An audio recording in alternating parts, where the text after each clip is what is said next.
Well, hello gardeners, welcome back. We are back in my backyard here at Vero Beach, Florida, Zone 10A, and we are gonna talk about color, but color without blooms. So some nice leaf color that can handle great shady spots, filtered light spot, just these perfect little plant groupings that you can incorporate into that spot in your garden. So let's jump right in. Oh, before we do, please like and subscribe, hit that little notification bell. We post every single weekend. So if gardening along Florida is your jam, then definitely hit that notification bell so you will see us in your feed every single Saturday and Sunday. But now, let's get started.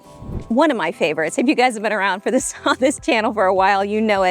It is the Sanchezia. I absolutely love the variegation leaf color of this particular plant. It can handle filtered light, it can handle full shade, it can handle morning sun to early afternoon sun, the heat of the day sun, the late afternoon sun. That's where you need to make sure that it has some filtration, some filtered coverage, like you see this bottle palm is doing for this particular plant here. It's one of those plants that really bright spot in the garden. So if you kind of need some impacts of bright color combinations, mix these guys with something like the Antiloo or a solid color backdrop and they will really shine. Easy to keep up with. They're a cluster planting, so if you need to kind of put a nice big pop of them together, they can overlap each other and really grow in so lovely. So this is one of my favorite plants to work with when I have like pops in the garden that I really want to highlight an area. So for instance, in this particular spot right here, this is more of a straight path. Normally I like to curve with them, but in this particular space, there are 4 plants and I plant them about 2 foot on center. So that way there's room for them to grow together. Now, normally when I'm not working with a direct, straight, narrow path like I have here, I like to plant them in a staggered grouping. So I'll put one here, here, and here, and then let them connect and fold together and they become such a nice thick clustering. They do need trimming. So every March, June, September, and December timeframe, that's usually my months that I'm out here doing some trimming. I'll do some light clipping of these guys, make for beautiful cuttings. So if you like to put vases in your house and do some lovely cuttings, this is one of my favorites to use. You can use these, mix them with Antiloos, and voila, you have a nice little centerpiece grouping for the kitchen table. But I love this variety of plant and it's pretty common, pretty easy to find. So I think it is a winner chicken dinner in my garden, but you guys will have to let me know what you think. Neighboring plant right next to this guy is the magnificent Croin. Now you guys have seen these in my videos. I use them often for my clients in designs because I just love this big giant leaf that they offer.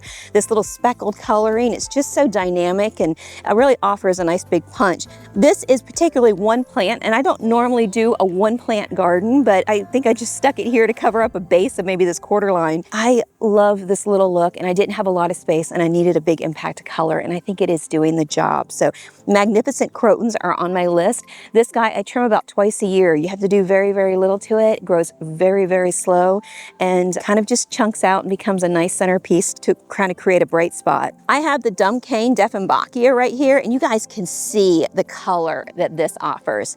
Now I have them in a spot where I'm gonna have to move him because they do like to get a little bit taller. This was my first attempt in trying to use them to see how well they're gonna do in this spot. They're doing pretty well, but my mistake was putting him in the wrong spot. And you know how I stress about the right plant in the right spot, but I really wasn't familiar with this camo variety when I got it. So I'm gonna have to move him to the back side and really let him be a bright spot in a garden. But I really like how he plays nicely off of these colors. You'll notice that this coloration of the ice tone Croins and this coloration of the magnificent Croin, even though there's bright color tones in them, there's also dark colors. So that's the reason why I chose this variety of the Dumpane to go here, because this is like a white and green and that it really contrasts so well with some of the dark tones of the Croins. So anytime that you're wanting to pop a color, kind of keep that in mind with your garden, you know, hit something like these guys, or another great plant that can handle some shade is the Ficus Heart here. These are fabulous for spots like that, just because the look of that color combination between the two.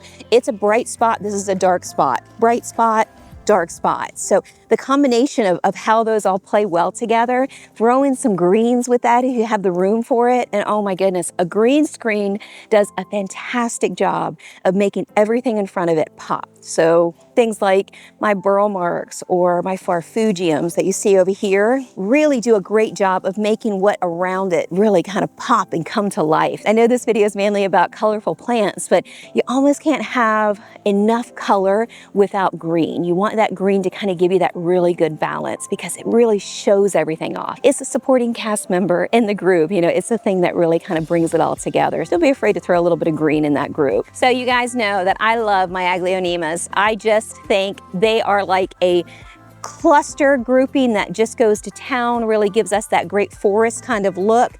They're the perfect understory planting. So if you guys have tons of palm trees offering tons of shade like I do in my garden, then these are the perfect low dwellers. These are the guys that really are on the base of the jungle. And that's exactly where they want to be. They do not want much light at all. They actually thrive in a very, very dark environment. And just look at how well they're going to town. But look what a forest of bright color they offer. And there's so many different varieties of these. This is my favorite. It's the Silver Bay. I love how chunky they are. I have had to trim those, you guys, like maybe 3 or 4 times. I trim them once a year. And it's really mostly just trimming off any brown or anything like that that needs to kind of come off the plant. It's so minimal. If you want a easy care kind of garden, you can put, you know, clusters of palm trees and then fill those with those guys, Farfugium, burl marks, voila, you're good to go for a tropical kind of leafy kind of garden that can handle a great deal of shade. So, but they're one of my favorites in there. So let's pop into the next one. Just look at the red tone in this underbelly of this leaf. I absolutely love those and those red stems. These are the Rojo Congos, you guys. I love that tropical foliage they offer, that big giant leaf. I mean, look at the size of it according to my hand. So this is a big grouping that I have over near my waterfall, and I just love that big giant lily pad leaf and those red stems that they pop out with. They just really kind of give you that colorful vibe. Now, it's not a color like, look at me kind of dramatic kind of coloring, but it's enough to say, hello there, I'm tropical.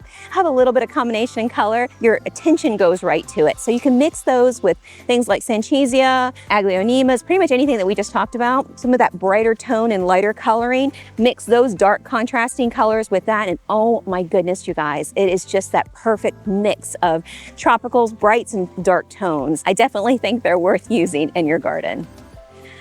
All right, you guys, so the next plant is the sloppy painter croton, and this one is going to require some balancing on both Bryce and mine.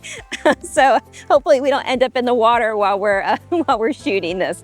But I wanted you to see it. This is a low maintenance plant that offers pops of color. If you've got a spot in your garden and you've got a canopy of trees and you kind of want something that's going to push out, try to find a little bit of sun, but still offer bright color. I mean, this spot right here, super dark, super shady, rarely gets any sun, maybe just a little bit of this tip right over top of us here, and you can see that's why these guys are pushing out. I rarely ever trim, maybe once a year, an ideal plant to work with for a pop, a bright color in a dark spot. So if you have palm trees like Auriga palms, you want a little bit of depth in the garden, incorporate these in a rear corner. Let them pop up and fill out, and then plant something darker, a variegation color down below, and you're gonna have such a lovely combination with these sloppy painter crotons. No blooms, but tons and tons of leaf color on these guys. I've got them in another couple places in the garden. I'll get Bryce to pop it on the screen for you guys so you can kind of see it in different situations.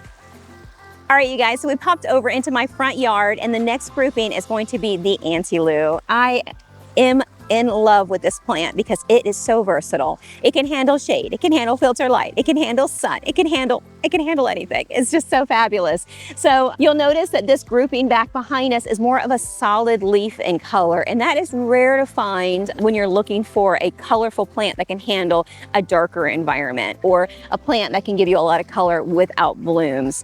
And I think that this just does it so fabulously. You can keep them at more of a small cluster. I know this seems like a very big spot, but I love them right by my front entrance, and I have let them get, I don't know, what is this, 8-9 foot tall? Because I'm a little midget.